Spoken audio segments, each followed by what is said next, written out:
할렐루야. 아멘. 하나님께서는 여러분을 사랑하십니다. 아멘. 마태복음 11장 28절 말씀에 보면은요, 예수님께서 수고하고 무거운 짐진 자들아 다 내게로 오라, 내가 너희를 쉬게 하리라 말씀하셨습니다. 거룩한 주일 주회전에 나와 예배드리는 여러분 모두에게 이 예수 그리스도께서 허락하여 주시는 영적 쉼의 은혜가 있기를 주님의 이름으로 축복합니다. 성도 여러분,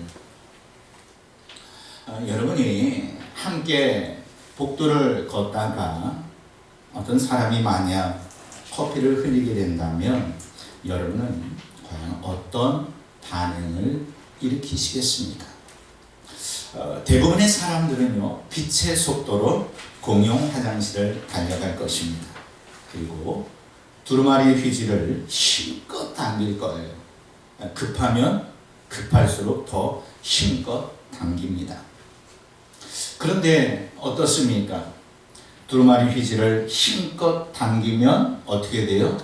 끊깁니다. 잘 풀려면 급하더라도 어떻게 해야 돼요? 천천히 부드럽게 당겨야 합니다. 어떤 공용 화장실은요, 너무 저렴한 질이 안 좋은 것을 갖다 놓음으로 말미암아 당길 때마다 풀어지는 것이 아니라 끊기는 경우도 있습니다. 그럴 때면 어때요? 좀 답답한 마음이 드시지 않습니까? 사실 그 정도의 답답함은요, 견딜만 합니다. 하지만 우리의 인생이 풀리지 않을 때는 좀 다릅니다. 될 것 같은데 막상 보면은요, 막히는 경우들이 있습니다. 아니면 스스로 풀려고 노력하고 또 노력하고 열심히 하는데 더욱 어떻게 돼요? 꼬여가는 경우들이 있습니다.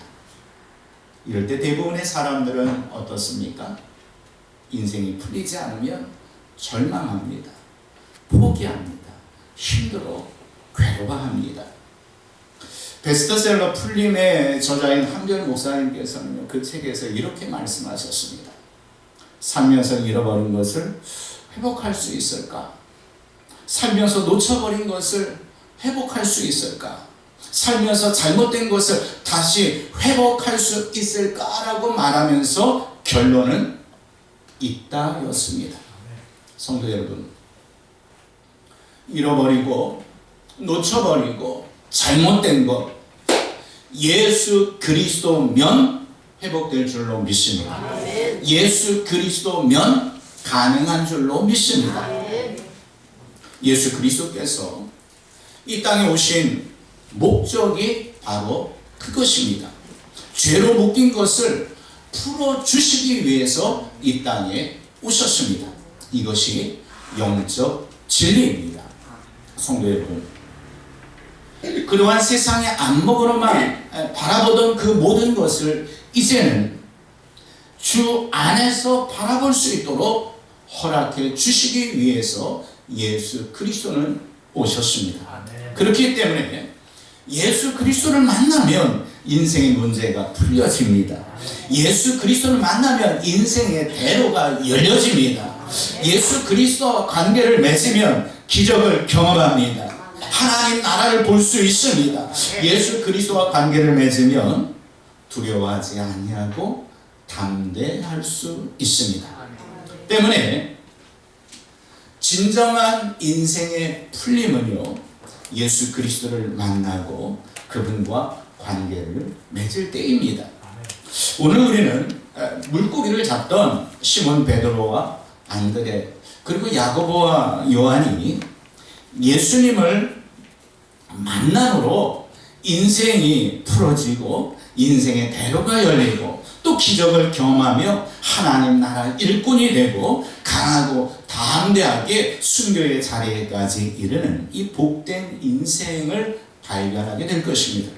오늘 말씀을 나눌 때에 그분 예수님께서 말씀을 통해 우리의 인생도 묶인 것들을 풀어주시고 역사해 주시기를 주님의 이름으로 축복합니다. 마태복음 1장 1절 말씀에 보면요, 아브라함과 다윗의 자손 예수 그리스도의 계보라라고 말씀하고 있어요. 즉 마태복음은요 예수님의 족보로부터 시작합니다. 누가복음은요 우리 중에 이루어진 사실에 대하여 처음부터 목격자와 말씀에 일꾼된 자들이 전하여 준 그대로 내력을 저술하려고 붓을 든 사람이 많은지라. 다시 말해서 이 기록 목적과 방법에 대하여 말씀을 시작하고 있습니다. 요한복음 1장에서는요 태초에 말씀이 계시니라. 이 말씀이 하나님과 함께 계셨으니 이 말씀은 곧 하나님이시라. 다시 말해서 영원전부터 로고스로 계신 예수 그리스도에 대하여 진술했습니다. 하지만 마가복음의 시작은 이렇습니다. 우리 함께 마가복음 1장 1절 말씀 읽어보겠습니다. 자, 시작. 하나님의 아들 예수 그리스도의 복음의 시작이다. 아멘. 예수 그리스도의 복음의 시작이다 라고 말씀하셨습니다. 여기서 말씀하신 이 시작이라는 헬라어 단어는요 창세기에서 말씀하고 있는 태초라는 히브리어 단어와 같습니다. 하지만 창세기에서 말씀하신 태초는 천지 창조를 말씀하신 것이고요. 이 마가복음에서 말씀하신 이 시작은 예수 그리스도의 성육신으로 인하여 구원의 시작인 재창조를 말씀하고 있는 것입니다. 이 재창조는요 성육신하신 예수 그리스도를 만날 때 일어나는 풀림의 기적입니다. 이 시간 예수님께서 시몬 베드로와 안드레 그리고 야고보와 요한의 인생을 어떻게 풀어가고 계시는지를 함께 살피면서 우리의 삶 가운데도 그러한 은혜가 임하기를 소망할 수 있는 이 시간이 되기를 바랍니다. 첫 번째로 인생의 풀림은요 예수 그리스도께서 바라보심, 찾아오심에서부터 시작됩니다. 예수님께서 갈릴리 해변을 지나시다가 시몬 베드로와 그리고 그의 동생 안드레가 그물을 던지는 것을 보셨다라고 16절에서 말씀하고 있습니다. 또 예수님께서 조금 가시다가 세베대의 아들 야고보와 그 형제 요한을 보셨다라고 말씀하고 있습니다. 여기서 사용된 이 단어는요 예수님께서 우연히 지나가시다가 보시게 되었다라는 그런 의미가 아닙니다. 예수님께서는 이미 저들과 만남을 위하여 갈릴리로 오신 것입니다. 그리고 의도적으로 저들을 보신 것입니다. 성경에 보면은요 예수님께서 계셨던 장소 그리고 예수님을 만났던 모든 사람들에게는요 기적이 일상처럼 일어났습니다. 우리 요한복음 9장 1절 말씀 함께 읽어봅니다. 자, 시작. 예수께서 길을 가실 때에 날 때부터 맹인된 사람을 보신지라. 맹인된 사람을 어떻게 했다고요? 보셨다라고 말씀하고 있습니다. 여기서도 같은 단어를 사용하고 있습니다. 이 제자들은요 이 맹인을 보면서 그가 누구의 죄 때문입니까? 누구의 죄 때문입니까? 누구의 죄 때문에 맹인이 되었습니까? 자기 죄 때문입니까? 아니면 그의 부모의 죄 때문입니까? 하지만 예수님의 시선은 그렇지 아니하였습니다. 예수님께서는요 이미 그의 눈을 뜨게 하시고자 하시는 의도가 있으셨습니다. 그래서 예수님의 말씀은요 이는 하나님의 일을 보이시기 위해서 하나님의 일을 나타내기 위하여서 되어진 것이다 이렇게 말씀하고 있습니다. 그리고 진흙을 이겨 그의 눈에 바르고 실로암 못에 가서 씻으라. 성도 여러분, 그리고 맹인이 순종하여 그 못에 가서 씻었더니 눈이 밝아졌습니다. 이 기적 역시 예수님께서 그 맹인을 어떻게 하심부터 시작이 되었어요? 보심으로부터 시작되었습니다. 이렇듯 놀라운 계획을 가지고 계신 주님께서는 시몬 베드로와 안드레와 그리고 야고보와 요한을 바라보셨습니다. 다시 말해서 방문해 주셨습니다. 성도 여러분, 평생 물고기 잡는 인생으로 끝날 저들을 사람 낚는 업으로 삼아 주시기 위해 인생을 풀어주시기 위해 예수님의 시선이 저들에게 머무른 줄로 믿습니다. 성도 여러분, 그 주님께서 매주일 우리의 예배 가운데 함께하고 계십니다. 지금도 우리의 예배를 받으시며 우리를 보고 계십니다.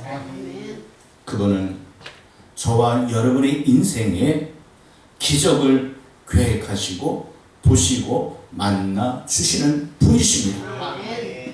세상에서 비록 관시를 받는다 할지라도, 저들의 손가락질을 당한다 할지라도, 심지어 우리의 죄, 부모의 죄 따진다 할지라도 안심하시기를 바랍니다.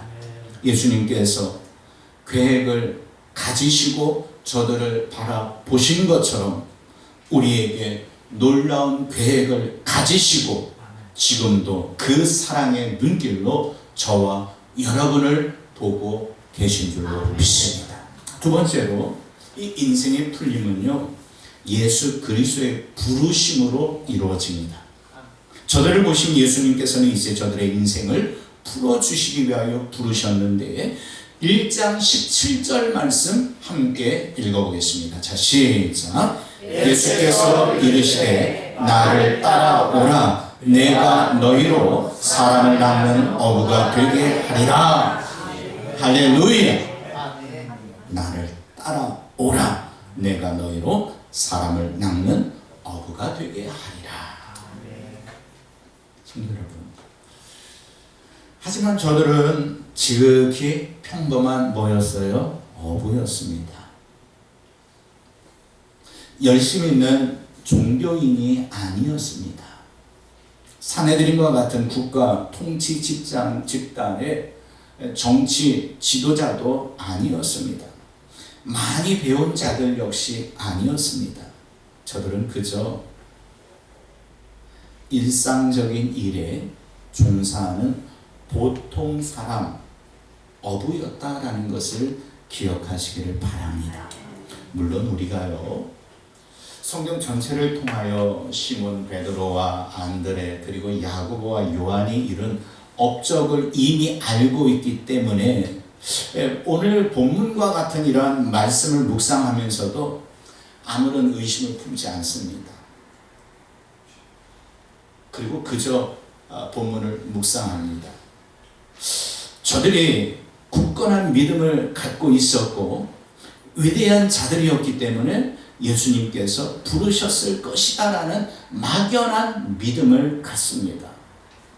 또 부르셨을 때 저들이 곧 예수 그리스도를 쫓았다라는 것을 가지고 저들에게 그때부터 큰 믿음이 있었다라는 착각을 일으키는 본문입니다. 늘 역시 주 예수 그리스도의 부르심을 입기 전에는 평범한 사람이었습니다. 그저 물고기 잡는 어부에 불과하였다라는 것을 아시기를 바랍니다. 그들은 아주 평범하게 갈릴리 해변에서 하루하루 그저 물고기를 잡고 있었던 범인이었습니다. 하지만 분명한 것은 예수님께서 시몬 베드로와 안드레 그리고 야고보와 요한을 직접 어떻게 하셨다라는 것을 찾으셨다라는 거예요. 직접 부르셨다라는 거예요. 직접 불러주셨다라는 이것이 중요합니다. 저들의 선택이 아니었다라는 것입니다. 저들의 자원하는 마음이 아니었다라는 것입니다. 주님으로부터 선택받은 것입니다. 이것이 바로 평범한 우리에게 베푸시는 하나님의 은혜인 줄로 믿습니다. 마태복음 25장 31절 말씀 이하에 보면 예수님께서 마지막 때에 모든 천사와 함께 오실 것을 말씀하고 있습니다. 모든 민족을 모으고 구분하시는데 마치 목자가 양과 염소를 구분함과 같이 하실 것을 말씀하였습니다. 양은 오른편, 염소는 왼편에 두신다라는 이러한 말씀으로 마태복음 25장 34절에서 이렇게 말씀합니다. 우리 함께 읽어봅니다. 마태복음 25장 34절 말씀입니다. 자, 시작. 그때 임금이 그 오른편에 있는 자들에게 이르시되 내 아버지께 복을 나와 창세로부터 너희를 위하여 예비된 나라를 상속하라. 아멘. 뭐라고 말씀하고 있습니까? 내 아버지께 복을 받을 자들이여 나아와 라는 표현을 쓰고 있습니다. 여기서 나아와 라는 단어와 예수님께서 시몬 베드로와 야고보에게 따르라 라고 말씀하신 단어는 같습니다. 마지막 때 예수님의 오른편에 있는 자들에게 복 받을 자들이여 라고 말씀하시고 있지 않습니까? 예비된 나라를 상속받으리라 라고 말씀하고 있지 않습니까? 이처럼 부르심을 입은 자들은 복 받을 자들입니다. 부르심을 입은 자들은 인생이 형통으로 풀어질 자들입니다. 이처럼 평범하게 물고기를 잡다가 사람 낚는 업으로 부르심을 입은 저들이 바로 하나님 나라의 복을 받은 자다라는 거예요. 분명한 것은 자신들의 선택은 아니었지만 주님의 부르심은 분명 복 있는 사람을 향한 부르심이었다라는 것을 기억하시기를 바랍니다. 마지막 세 번째로, 말씀에 순종할 때 인생이 은혜 중에 형통으로 풀어진다라는 것을 볼 수 있습니다. 18절 말씀에 보면은요, 곧 그물을 버려두고 저들이 어떻게 했어요? 따르니라 라고 말씀하고 있어요. 또 20절 말씀 우리 함께 읽어봅니다. 시작. 곧 부르시니 그 아버지 세베대를 품꾼들과 함께 배에 버려두고 예수를 따라다니라. 성도 여러분, 앞에서 말씀드린 것처럼 태어나면서 앞 못 보던 맹인이었지만 예수님의 말씀에 순종하여 실로암 못에 가서 씻었더니 눈이 밝아서 보게 되지 않았습니까? 이 맹인에게 어찌 순종하고 싶지 않은 마음이 없었겠습니까? 자, 볼 수 없어요? 예수님께 나와왔어요. 그럼 예수님이 이렇게 눈을 고쳐주시면, 즉시 고쳐주시면 좋은데 진흙을 이겨 눈에 바르시고 못에 가서 씻으라고 말씀하셔요. 자, 맹인의 입장에서 거기까지 걸어가야 해요. 인간적인 마음으로는 순종하고 싶지 않은 마음이 일어났지만 성령 하나님께서 그 맹인에게 순종할 수 있는 믿음을 주신 줄로 믿습니다. 그래서 순종하여 실로암 못에 가서 씻었더니 눈이 뜨게 되어진 거예요. 성도 여러분, 평범하게 아주 성실하게 물고기를 잡고 있었던 시몬 베드로와 그리고 안드레, 야고보, 요한에게 주님께서 나를 따라오라 라고 말씀하셨을 때 저들의 심정 어떻겠습니까? 아까 말씀드린 것처럼 우리가 너무 이들에 대해서 높이 생각하기 때문에 다 버려두고 따르니라, 역시 이렇게 이 본문을 우리가 이해할 수 있지만 그렇지 않습니다. 이들이 제자의 모습으로 예수님을 따를 그 당시에도 계속해서 누가 높니 싸우는 그들의 모습입니다. 심지어는 세베대의 아들의 어머니가 와서 보여요. 이들을 오른편을 왼편에.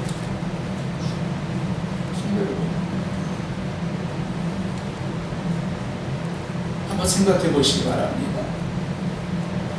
평생 직업으로 알고 있던 어부의 생활입니다. 배와 그물은요, 그들의 전부입니다. 베드로에게 장모가 있었던 것으로 보아 먹여 살릴 식구가 있었다라는 것입니다. 그런데 배를 버리라고요? 그물을 버리라고요? 그리고 그분을 따르라고요? 이 모든 것을 포기하기 쉬웠겠습니까? 그들의 마음속에 포기하고 싶지 않았을 것입니다.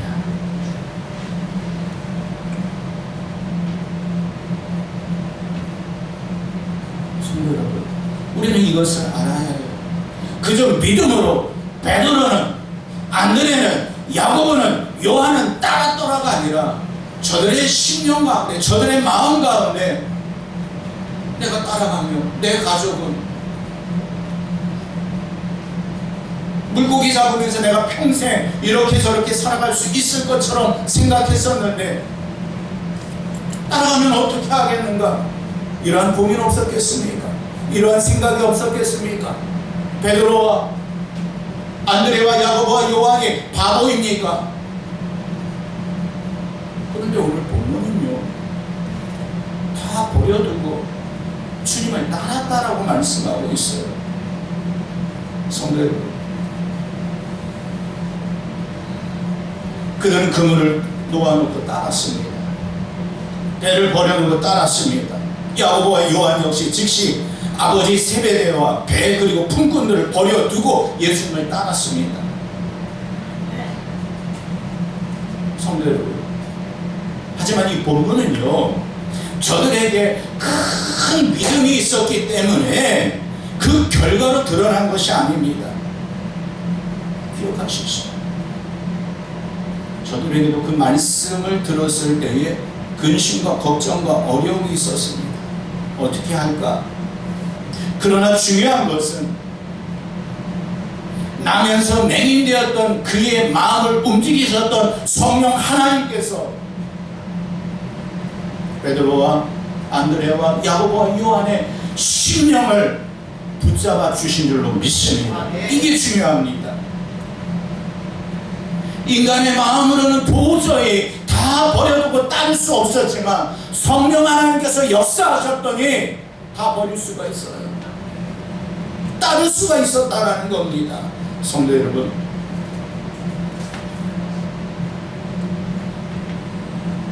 이렇게 저들이 예수 그리스도를 따랐더니, 잘 보세요. 아까 말씀드린 것처럼 예수님께서 찾아오셔서 보셨어요. 부르셨어요. 그 부르심에 응답할 수 없는 상황이었지만 성령 하나님의 이끄심 가운데 응답했어요. 어떻게 해요? 다 버려두고 따랐어요. 이 따랐다라는 말씀은 뭐예요? 순종했다라는 말씀이에요. 순종했더니 이들의 인생이 어떻게 되었습니까? 평생 하루하루 물고기를 잡고, 날씨가 우주면 물고기도 못 잡고, 열심히 했더니 물고기도 못 잡는 그러한 날도 있는, 그냥 저냥 그런 날들을 살아갈 수밖에 없었던 저들의 인생입니다.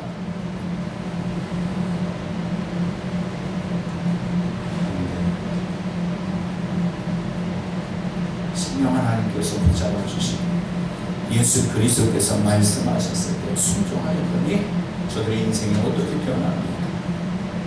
특별히 베드로는요, 12 제자 중 대표적인 인물이 되지 않았습니까? 그래서 그거 고백하지 않습니까? 주는 그리스도시요 살아계신 하나님의 아들이십니다. 그건 역시도 그래 네가 잘나서 그렇게 고백하는구나 이렇게 말씀하시지 않잖아요. 성령 하나님께서 너에게 그 마음을 주셨구나. 심지어 예수님을 향한 충성도에 실패하여 다시 물고기를 잡으러 돌아갔을 때에, 그때에도 예수님께서 다시 찾아오셔서 변함없이 그 사람을 확인하고 제자의 사명을 감당할 수 있는 복을 허락하시지 않으셨습니까? 안드레는 또 어떻습니까? 오병이어의 사건 속에 물고기 2마리와 보리떡 5개를 가진 이 소년을 발견하고 그 기적의 순간 쓰임받는 인물이 되지 않았습니까? 교회 전승에 의하면은요, 안드레는 스고디아에 가서 전도를 했고요, 또한 아가야에서 이 X자형 십자가에서 순교의 은혜까지 입었다라고 말씀하고 있습니다. 야고보는 또 어떻습니까? 예수님께서 잡히실 때 다른 제자들과 마찬가지로 도망가기는 했습니다. 그러나 부활하신 예수 그리스도를 만나고서요, 초대교회의 기둥과도 같은 인물이 되지 않았습니다. 헤롯 아그리파 1세에 의하여 순교하기는 하였지만 이 12사도 중에 최초의 순교자가 되지 않았습니다. 또 요한은 어떻습니까? 요한복음 또 요한 1, 2, 3서를 기록하여 또 반모서에서 유배되었을 때에 하나님의 그 전폭적인 은혜가 임함으로 말미암아 요한 계시록까지 기록하지 않았습니까?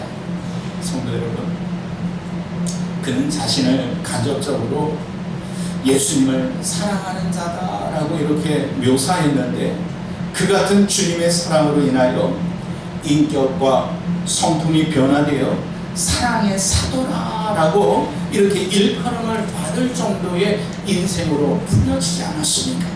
하나님께서는 이렇게 물고기 잡는 인생으로 끝날 저들을 부르셨고, 하나님 나라를 위한 귀한 일꾼으로 사람 낚는 어부의 인생으로 풀어주신 줄로 믿습니다. 사랑하는 성도 여러분, 이제 우리 주님께서는 이렇게 우리의 인생을 풀어가고 계십니다. 그동안 나의 힘으로 풀려하였던 인생을 이제 주님께 맡겼으면 좋겠습니다. 성령 하나님을 의지했으면 좋겠습니다. 전능하신 하나님께서는요, 2020년 우리의 인생을 형통의 길로 풀어 가실 줄로 믿습니다. 주님의 시선이 지금 이 자리에 머물러 있습니다. 66권의 말씀을 통해 우리를 사명자로 부르고 계십니다. 이제 성령 하나님께서 시몬 베드로와 안드레, 야고보와 요한을 순종의 자리로 이끌어 주셨던 것처럼 성령 하나님께서 저와 여러분을 그 순종의 자리로 이끌어 주시기를 소망합니다. 이 한 주간 우리의 인생을 하나하나 풀어가시는 주님의 이 역사하심을 경험하는 여러분 모두가 되시기를 주님의 이름으로 축복합니다. 우리 함께 기도하겠습니다.